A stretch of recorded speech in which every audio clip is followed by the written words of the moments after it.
پہلے اس بات کا ذکر تھا، پچھلے درس میں ہم نے پڑھا کہ حضرت مریم سلام اللہ علیہا جب پیدا ہوئی ہیں تو ان کے خالو اللہ کے پیغمبر حضرت زکریہ علیہ السلام ان کی پرورش میں ان کو رکھا گیا بیت المقدس کے ایک حجرے میں۔ بند کمرہ ہوتا تھا، تالا لگا کے جاتے تھے، جب واپس آتے تھے تو بے موسم پھل پڑے ہوتے تھے۔ تو بڑھاپے کی عمر ہو چکی تھی حضرت زکریہ علیہ السلام کی بھی، 100 سال یا بعض حضرات نے لکھا ہے 120 سال کے ہو چکے تھے، اور ان کی اہلیہ بھی 100 سال کے قریب، بعض نے 98 سال لکھا ہے، 2 کم 100، اولاد نہیں ہوئی تھی۔ اور سورہ مریم کے اندر آتا ہے کہ حضرت زکریہ علیہ السلام نے اللہ پاک سے یہ دعا کی تھی، رب انی وہن العظم منی واشتعل الرأس شیبا، اے اللہ میری ہڈیاں کمزور ہو گئی ہیں اور بال سفید ہو گئے ہیں، کوئی وارث دے دے۔ پیغمبر کا وارث ظاہر ہے کہ علمی جانشین ہی ہو سکتا ہے نا۔ پیغمبر دنیا میں نہ تو مال کمانے آتے ہیں اور نہ مال چھوڑ کے جاتے ہیں۔ حدیث میں آتا ہے کہ انبیاء علیہ السلام کی جو جماعت ہوتی ہے وہ درہم دینار روپے پیسے یہ دنیا کا مال چھوڑ کے نہیں جاتے وراثت میں، انما ورث العلم، وہ تو علمی وراثت چھوڑ کے جاتے ہیں۔ اس لیے حضرت زکریہ علیہ السلام ان کی بھی یہ خواہش تھی کہ اے اللہ کوئی بیٹا دے دے جو میرا علمی جانشین بن سکے، اس وراثت کو سنبھال سکے۔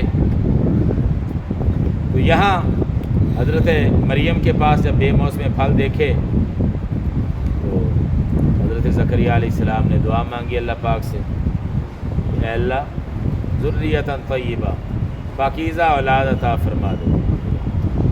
پاکیزہ اولاد سے مراد یہ بیٹا ہی ہے، کیونکہ سورۃ مریم میں یارثنی و یرث من آل یعقوب وہ لفظ تھے۔ بیٹا دے دے جو میرا وارث بنے، علمی وارث، علمی جانشین بنے، اس کام کو سنبھالے۔ اللہ رب العزت نے دعا قبول فرمائی، اور اس آیت میں اس کی بشارت کا ذکر ہے کہ حضرت زکریہ علیہ السلام اپنے اس حجرے میں، کمرے میں عبادت کر رہے تھے، نماز پڑھ رہے تھے۔ اس دوران فرشتے آئے اور فرشتوں نے یہ خوشخبری سنائی کہ اللہ پاک تمہیں بیٹا عطا فرمائیں گے، اور بیٹے کا نام بھی اللہ پاک کی طرف سے پہلے سے رکھ دیا گیا کہ بیٹے کا نام ہوگا یحییٰ۔ اور سورہ مریم میں یہ آتا ہے لم نجعل له من قبل سمیہ، اس سے پہلے کسی کا یہ نام نہیں رکھا گیا۔ حضرت یحییٰ علیہ السلام یہ ایسا بیٹا ہوگا جس کا نام یحییٰ ہوگا۔ تو حضرت زکریہ علیہ السلام اپنے اس حجرے میں، کمرے میں نماز پڑھ رہے تھے۔ معلوم ہوا کہ نماز پچھلے انبیاء کی شریعتوں میں بھی رہی ہے۔ کئی انبیاء کے بارے میں قرآن یہ بتا رہا ہے، حضرت شعیب علیہ السلام کا بھی یہاں قرآن نے تذکرہ کیا ہے۔ ان کی قوم ناپ تول کے جرم میں مبتلا تھی، شرک کفر تو تھا ہی، اس کے ساتھ ساتھ یہ ناپ تول میں کمی کرتے تھے، ڈنڈی مارتے تھے۔ تو حضرت شعیب علیہ السلام نے ان کو سمجھایا، تو انہوں نے یہ طعنہ دیا تھا اصلاتک تأمرک ان نترک ما یعبد آباؤنا، کیا تمہاری نماز ہمیں یہ حکم دیتی ہے کہ ہم اس طریقے کو چھوڑ دیں جو ہمارے آباء و اجداد کا طریقہ تھا؟ جی، تو یہ نماز کا گویا انہوں نے طعنہ دیا۔ تو اس سے معلوم ہوا شعیب علیہ السلام کی شریعت میں بھی نماز تھی۔ تو بہرحال علماء نے یہ لکھا کہ پچھلی شریعتوں میں نماز رہی ہے، اگرچہ تفصیلات اور مسائل کا فرق ہو، طریقے میں کوئی فرق ہو، لیکن کسی نہ کسی صورت میں رہی ہے۔ تو یہ بھی اس میں پڑھ رہے تھے، تو اللہ پاک نے اس دوران یہ خوشخبری عطا فرمائی کہ بیٹا اللہ تمہیں دیں گے، خوشخبری تمہیں دے رہے ہیں، اور وہ بیٹا کیسا ہوگا؟ نام یحییٰ ہوگا، اور آگے 5 صفات اس کی بیان فرمائی ہیں۔ پہلی صفت یہ ہوگی کہ وہ اللہ کے کلمے کی تصدیق کریں گے۔ اللہ کے کلمے سے مراد ہے حضرت عیسیٰ علیہ السلام۔ کلمۃ اللہ، قرآن میں کلمۃ اللہ ان کو کہا گیا ہے، اللہ کا کلمہ۔ کلمے سے مراد، کلمۃ اللہ سے مراد یہ ہے کہ چونکہ ان کا باپ نہیں تھا، بغیر باپ کے اللہ پاک نے حضرت عیسیٰ علیہ السلام کو محض اپنی قدرت سے پیدا فرمایا، کلمہ کن سے پیدا فرمایا۔ کلمہ کن، ہو جا، کن کا معنی ہو جا، اللہ نے حکم دیا، یہ کلمہ مراد ہے، کلمہ کن۔ تو اس لیے اللہ کے اس کلمہ کن سے پیدا ہوئے، اس لیے ان کو کہا گیا کلمۃ اللہ۔ تو حضرت عیسیٰ علیہ السلام کی وہ تصدیق کریں گے، کون؟ حضرت یحییٰ علیہ السلام۔ حضرت یحییٰ علیہ السلام اور حضرت عیسیٰ علیہ السلام یہ آپس میں رشتہ دار ہیں۔ میں نے بتایا تھا نا کہ حضرت عیسیٰ علیہ السلام کی جو والدہ تھیں، تو ان کی خالہ حضرت زکریا علیہ السلام کے گھر میں تھی۔ تو حضرت زکریا علیہ السلام کی اہلیہ اور حضرت مریم کی خالہ، حضرت مریم کی والدہ، وہ دونوں بہنیں تھیں۔ اس لحاظ سے آگے حضرت مریم کے بیٹے ہیں حضرت عیسیٰ علیہ السلام، یہ قریبی رشتہ ہو گیا، اور زمانہ بھی ایک ہی ہے، تھوڑا سا فرق ہے۔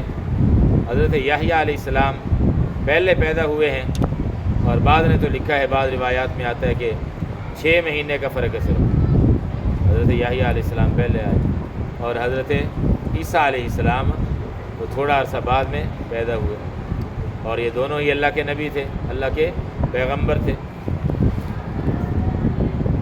تو حضرت یحییٰ علیہ السلام، ان کی ایک صفت یہ کہ وہ تصدیق کریں گے حضرت عیسیٰ علیہ السلام، یعنی وہ یہ تصدیق کریں گے کہ جی اللہ کے نبی آنے والے ہیں، ان کا نام ہوگا عیسیٰ بن مریم، تو اس لحاظ سے وہ تصدیق کریں گے۔ اور دوسری یہ صفت سیدن، کہ وہ جو حضرت یحییٰ علیہ السلام ہوں گے وہ سردار ہوں گے، دنیا کے اندر بڑا ان کا مرتبہ ہوگا، احترام ہوگا، مقتدی اور پیشوا ہوں گے۔ اور تیسری صفت وحصوراً، وہ اپنے آپ کو خواہشات سے روکنے والے ہوں گے، خواہش نفس سے روکنے والے ہوں گے۔ حصور حصر سے ہے، اور حصر کا معنی ہوتا ہے روکنا، بند کرنا یا روکنا۔ حضرت یحییٰ علیہ السلام کی یہ صفت قرآن نے بیان کی ہے کہ وہ خواہشات پر بہت زیادہ قابو پانے والے ہوں گے، اور آخرت کی طرف اور اللہ کی عبادت کی طرف بہت زیادہ مشغول رہنے والے ہوں گے۔ اتنی مشغولی ہوگی ان کی طبیعت پر عبادت کا اور آخرت کی فکر کا، اتنا زیادہ غلبہ ہوگا کہ ان کو نکاح کی بھی ضرورت نہیں ہوگی، نکاح کی بھی ضرورت نہیں ہوگی۔ ویسے تو اللہ رب العزت نے عام جو معمول رکھا ہے انسانیت میں، وہ تو یہی ہے کہ نکاح کو پسند کیا گیا ہے عام حالات میں۔ انبیاء علیہ السلام بھی اکثر انہوں نے نکاح کیے، اللہ نے ان کو اولاد بھی عطا فرمائی۔ البتہ 2 نبیوں نے اس دنیا میں نکاح نہیں کیا، ایک ہیں حضرت یحییٰ علیہ السلام اور دوسرے ہیں حضرت عیسیٰ علیہ السلام۔ تقریباً 33 سال کی عمر میں اللہ نے ان کو آسمانوں پر اٹھا لیا تھا، ابھی نکاح کی نوبت نہیں آئی تھی، نکاح نہیں کیا تھا، لیکن اب جب وہ قیامت سے پہلے آئیں گے، اتریں گے، تو اب وہ نکاح کریں گے قبیلہ ازد کی ایک خاتون سے، اللہ پاک اس سے ان کو اولاد بھی عطا فرمائیں گے۔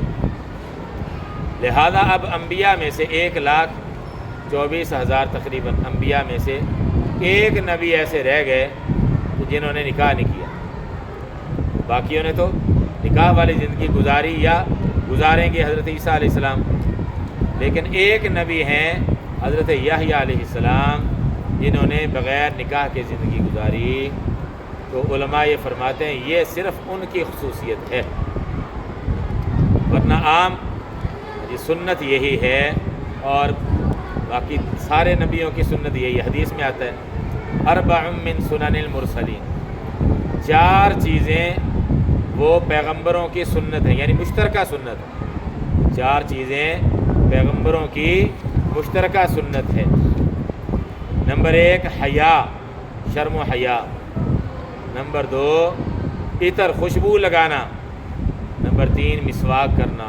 نمبر 4 نکاح کرنا۔ یہ ہمارے نبی صلی اللہ علیہ وسلم نے فرمایا کہ یہ 4 چیزیں انبیاء اور پیغمبروں کی مشترکہ سنتیں ہیں: حیا، مسواک، خوشبو اور نکاح کرنا۔ باقی حضرت یحییٰ علیہ السلام کو اس کی ضرورت نہیں تھی، اس لیے کہ اللہ پاک نے ان کو ہمت اور توفیق ایسی عطا فرمائی کہ عبادت کی طرف دھیان ان کا اتنا زیادہ تھا کہ عورت کی طرف ضرورت ہی محسوس نہیں ہوئی۔ اس لیے علماء نے یہ لکھا کہ یہ تو ہے ان کی خصوصیت، اور عام لوگوں کے لیے نکاح ہی افضل ہے، سنت اس کو قرار دیا گیا ہے۔ بلکہ یہ جو سنت قرار دیا گیا ہے یہ ہے عام اعتدال کی حالت میں، جب نکاح کے حقوق ادا کر سکے اور اعتدال کی حالت ہو تو اس وقت تو ہے نکاح سنت۔ اور اگر خواہش نفس کا اتنا غلبہ ہو کہ گناہ میں مبتلا ہونے کا خطرہ ہو تو پھر نکاح کرنا واجب ہو جاتا ہے، یہ علماء نے لکھا۔ ایسے آدمی پر نکاح کرنا واجب ہو جاتا ہے، لیکن عام اعتدال کی حالت میں نکاح کرنا سنت ہے۔ بعض صحابہ نے ارادہ کیا تھا نا، نبی پاک صلی اللہ علیہ وسلم کے معمولات معلوم کیے۔ 3 صحابہ کا واقعہ آتا ہے، ازواج مطہرات سے انہوں نے آ کے معلومات کی کہ حضور صلی اللہ علیہ وسلم کا معمول کیا ہے، تو انہوں نے بتایا سارے معمول، گھر والوں کے حقوق بھی ادا کرتے ہیں جی، عبادت بھی کرتے ہیں جی، باہر بھی مخلوق کے حقوق ادا کرتے ہیں۔ تو یہ آپس میں مشورہ انہوں نے کیا کہ وہ تو ہیں بخشے بخشائے نبی پاک صلی اللہ علیہ وسلم، ان کو تو اتنی عبادت کی ضرورت بھی نہیں ہے، معصوم ہیں، پاک ہیں، تو ہم امتی ہیں، ہمیں زیادہ ضرورت ہے۔ اس لیے کسی نے کہا کہ میں نکاح نہیں کروں گا، ایک نے کہا میں ساری رات عبادت ہی کیا کروں گا، اور ایک نے کہا کہ میں روزے روزانہ رکھا کروں گا۔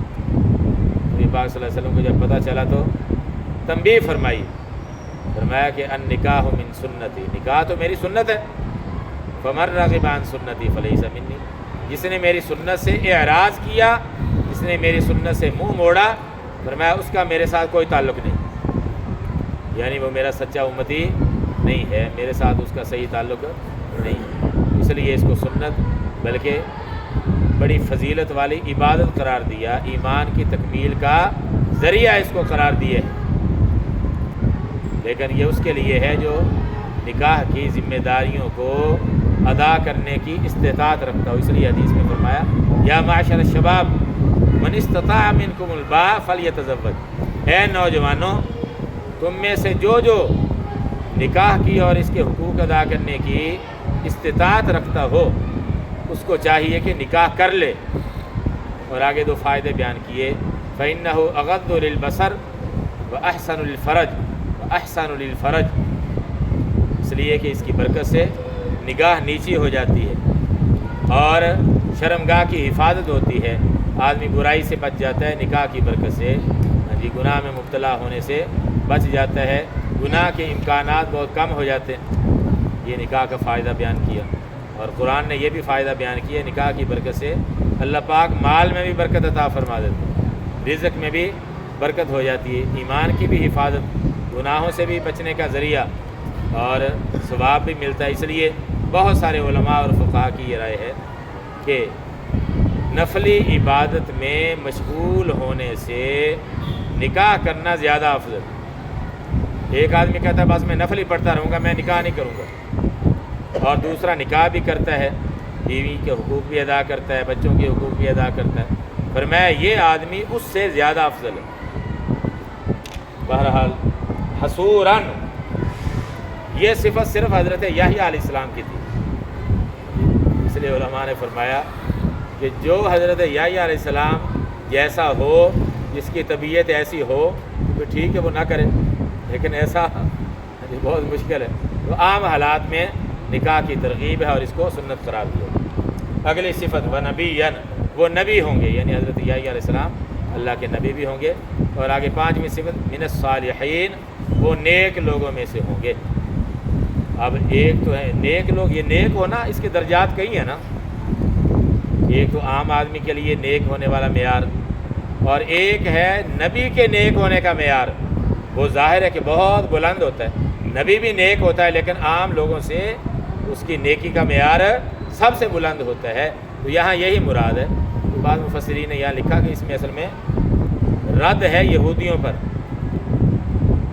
بہت سارے یہودی ان کے مخالف تھے، حضرت یحییٰ علیہ السلام کے اور حضرت عیسیٰ علیہ السلام کے بھی مخالف تھے، تو ان پر یہ چوٹ لگائی جا رہی ہے کہ وہ تو بڑے نیک آدمی اور تم پتہ نہیں کیا کیا بکواسات کرتے ہو ان کے بارے میں، بے ادبیاں کرتے ہو، گستاخیاں کرتے ہو، تو وہ تو بڑے نیک آدمی ہیں، اللہ کے نبی بھی ہیں اور نیکی کے اعلیٰ معیار پر بھی ہیں۔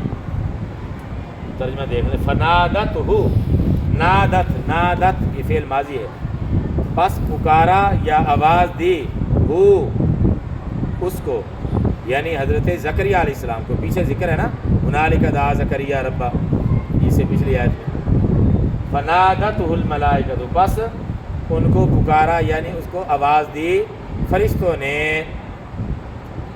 اب یہ ضروری نہیں کہ کئی فرشتوں نے آ کے خوشخبری سنائی ہو، ایسا بھی ہو سکتا ہے خوشخبری ایک نے سنائی ہو اور اس کے ساتھ کئی اور بھی فرشتے ہوں، ہاں جی، تو متکلم ایک ہو لیکن بات سب کی طرف سے ہی تو سمجھی جاتی۔ بس ان کو آواز دی یا ان کو پکارا فرشتوں نے، وَهُوَ قَائِمٌ، اس حال میں، یا جب کہ، یہ واو حالیہ ہے، میں بتا چکا ہوں کہ دفعہ، جب کہ وہ کھڑے یصلی، نماز پڑھ رہے تھے، جب کہ وہ کھڑے نماز پڑھ رہے تھے، کہاں؟ فی المحراب، محراب میں، حجرے میں، عبادت والا جو حجرہ تھا اس میں نماز پڑھ رہے تھے۔ اچھا، کیا آواز دی؟ اب آ رہی وہ بات، ان اللہ، کہ بے شک اللہ، یبشرک، آپ کو خوشخبری دیتا ہے، اللہ آپ کو بشارت دیتا ہے، خوشخبری دیتا ہے، بیحییٰ، حضرت یحییٰ علیہ السلام کی، اللہ آپ کو خوشخبری دیتا ہے حضرت یحییٰ علیہ السلام کی، یعنی بیٹا اللہ تعالیٰ فرمائیں کہ اس کا نام رکھنا ہے یحییٰ، نام بھی پہلے ہی بتا دیا۔ اب آگے ان کی صفات کیا ہوں گی؟ 5 صفات بیان کی ہیں حضرت یحییٰ علیہ السلام۔ مصدقاً، وہ تصدیق کرنے والے ہوں گے، بکلمۃ من اللہ، ایسے کلمے کی جو اللہ کی طرف سے ہوگا، ایسے کلمے کی جو اللہ کی طرف سے ہوگا، چونکہ حضرت عیسیٰ علیہ السلام اس سے مراد ہے، اس لیے کلمۃ اللہ سے مراد حضرت عیسیٰ علیہ السلام۔ دوسرے مقام پر بھی یہ لفظ استعمال کیا گیا ہے، بکلمۃ من اللہ، یہ لفظی ترجمہ میں کر رہا ہوں، یوں بھی ترجمہ کر سکتے ہیں بکلمۃ من اللہ، اللہ کے کلمے کی، وہ تصدیق کرنے والے ہوں گے اللہ کے کلمے کی۔ کلمہ عربی زبان میں بات، جملہ اس معنی میں استعمال ہو جاتا ہے۔ وسیدن، اور سردار ہوں گے، سید کا معنی سردار، پیشوا۔ وحصوراً، اور اپنے آپ کو روکنے والے ہوں گے، یہ ترجمہ بھی ٹھیک ہے، یا اپنے آپ پر قابو پانے والے ہوں گے، یہ بھی ٹھیک ہے۔